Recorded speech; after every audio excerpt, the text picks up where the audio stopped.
C'est la crise totale au Paris Saint-Germain, encore une défaite à domicile, 3-1 face à Lorient, 8e défaite depuis le début de l'année 2023. Le Paris Saint-Germain est en crise, éliminé de la Ligue des Champions dès les 8e de finale, éliminé dès les 8e de finale de Coupe de France, et le titre maintenant est en danger. Après la défaite du Paris Saint-Germain hier et la victoire de Marseille contre Auxerre, Marseille n'est plus qu'à 5 points du Paris Saint-Germain. Si Lens s'impose contre Toulouse, Lens reviendra à 6 points. Il restera 6 matchs derrière. Tout est désormais possible et ça pourrait être une saison blanche pour le Paris Saint-Germain.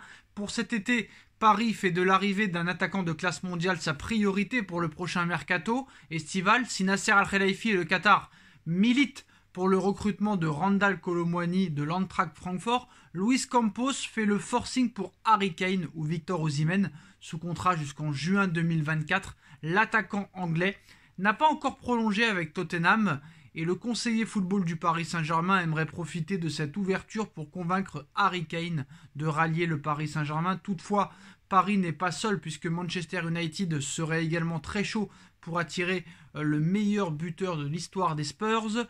Jeudi soir, le capitaine de la sélection anglaise, Harry Kane, a eu droit à un chant en son honneur scandé par les supporters de Manchester United au Stadium Hotspur Stadium lors du match contre Tottenham.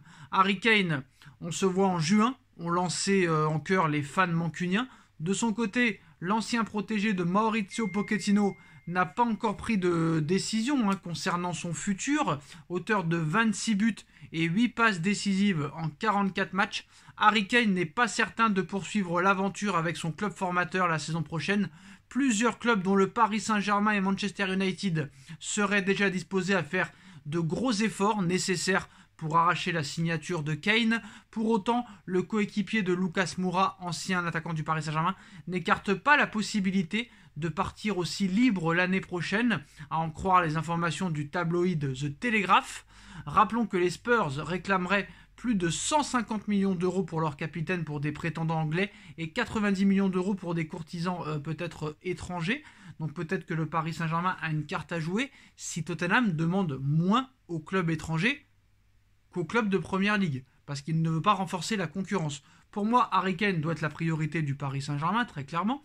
Alors, priorité de Luis Campos aussi pour renforcer l'attaque du PSG. Harry Kane pourrait quitter les rangs de Tottenham cet été. Le joueur de 29 ans n'exclut pas de quitter Tottenham dès cet été pour un autre club en Ligue 1 ou peut-être très clairement à Manchester United. Très clairement au Paris Saint-Germain, il pourrait peut-être marquer l'histoire d'un club qui est très clairement sur le déclin depuis quelques années. Voilà les postos. Dites-moi en commentaire ce que vous en pensez. Est-ce que Harry Kane doit être la priorité au niveau de l'attaque du Paris Saint-Germain? On like, on partage, on commente, on s'abonne. Et on se retrouve très vite pour une nouvelle vidéo. Tchuss.